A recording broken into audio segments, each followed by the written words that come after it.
Hello বন্ধুরা, আমি চলে এসেছি পিবসের পরিবার থেকে। পলি, কেমন আছো তোমরা সবাই? আজকের একদম টাইমটা অন্যরকম। এখন বাজে রাত্রি 11টা। আর রাত্রিবেলা আজকে ছেলেরা, আমি, তোমাদের দাদা না থাকলে জানোই তো ফাঁকিবাজি আমাদের রান্না বান্না চলে।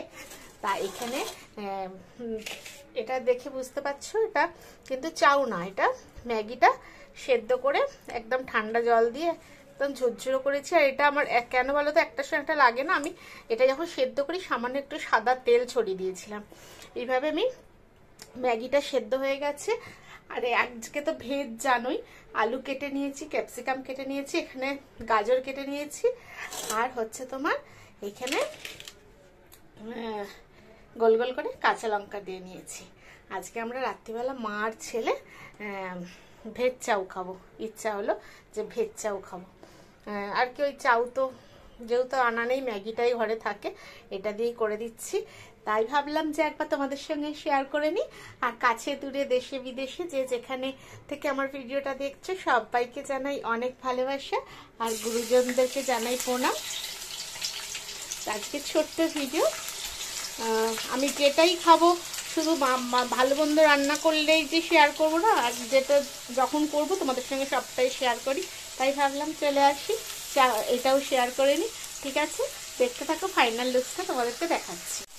দেখো, আমার মোটামুটি গাজরটা আলুগুলো বেশ লাল লাল করে ভাজা হয়ে গেছে। আর নুনটা একদম কম করে দিয়েছি, কারণ হচ্ছে আমি এই যে তোমাদের সেদিনকে দেখালাম না, আমি এই চিংসের এই চিলি সসটা ইউজ করবো। সসে তো একটু নুন থাকে, এই জন্য আমি একটু নুনটা কম দিলাম। এই সসটা না ভীষণ, চিংসের চিলি সসটা, এটা কিন্তু রেড হয়, খুব ভালো হয়, বেশ স্বাদটা একটু অন্যরকম হয়।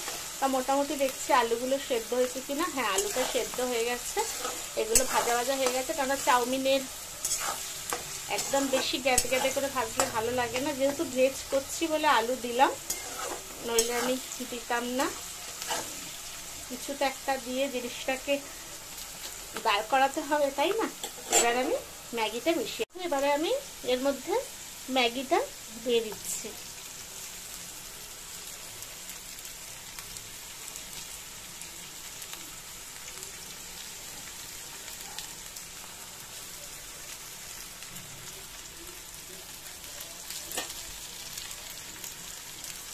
আজকের আমাদের ডিনারে হচ্ছে ভেজ ম্যাগি, একটি চাউমিন স্টাইলেরই করছি। আমি রাত্রিবেলা খুব একটা ভিডিও করি না, যদি একটু লাইটের প্রবলেম হয়, তোমরা একটু সবাই মানিয়ে গুছিয়ে নিও। দিয়ে নাড়াচাড়া করে, বাবারে এক্ষুনি কড়া উল্টে যাচ্ছিল আমার, স্যার এক্ষুনি বলবে বাবারে বাবা কড়াটাই উল্টেই তো ফেলছিল তুমি। এবার দিয়ে এর মধ্যে এবার আমি সসটা দিচ্ছি, তোমাদেরকে দেখাচ্ছি। ঠিক আছে, সসটা এবার দেবো আর মশলাটা দিয়ে দেবো। এই যে ম্যাগির মশলাটা দিয়ে দিচ্ছি।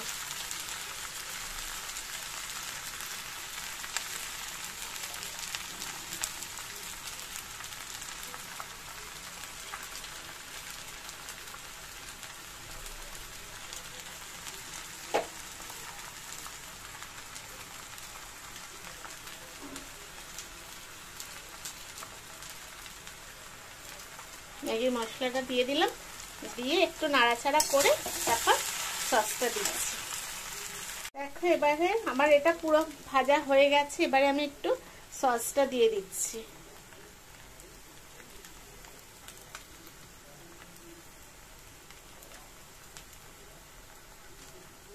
বেশি দিলাম না, কেন কাঁচা লঙ্কা দেওয়া রয়েছে। দিয়ে এবার এটাকে আমি ভালো করে মিশিয়ে দেবো ম্যাগির সাথে।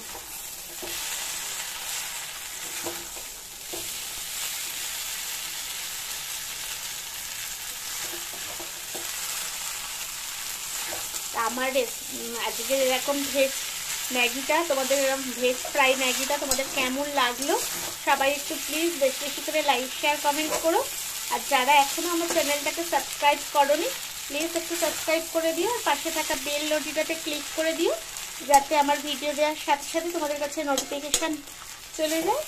ঠিক আছে, তারপরে আমি প্লেটে সার্ভ করে তোমাদেরকে দেখাচ্ছি কেমন লাগলো। প্লিজ সবাই একটু পুরো ভিডিওটা দেখো। সবার কাছে অনুরোধ রইল, কেউ টেনে টেনে দেখো না, এইটুকু ছোট্ট ভিডিও, সবাই একটু পুরো ভিডিওটা দেখো, ঠিক আছে?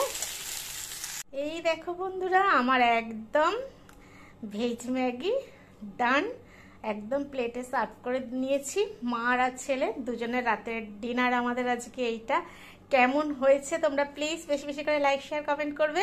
আর তার সাথে রয়েছে একটা থামস আপ নিয়েছি, কেননা বুঝতেই পারছো যদি একটু গ্যাস অম্বল হয়, ওই জন্য একটা থামস আপ খেয়ে নেওয়ার, প্রচণ্ড গরমও পড়েছে। ঠিক আছে, এই হচ্ছে আমার ফাঁকিবাজির রান্না। তোমাদের কেমন লাগলো? সবাই খুব ভালো থেকো, সুস্থ থেকো, আর অল টাইম খুশিতে থেকো। চলো টাটা, গুড নাইট।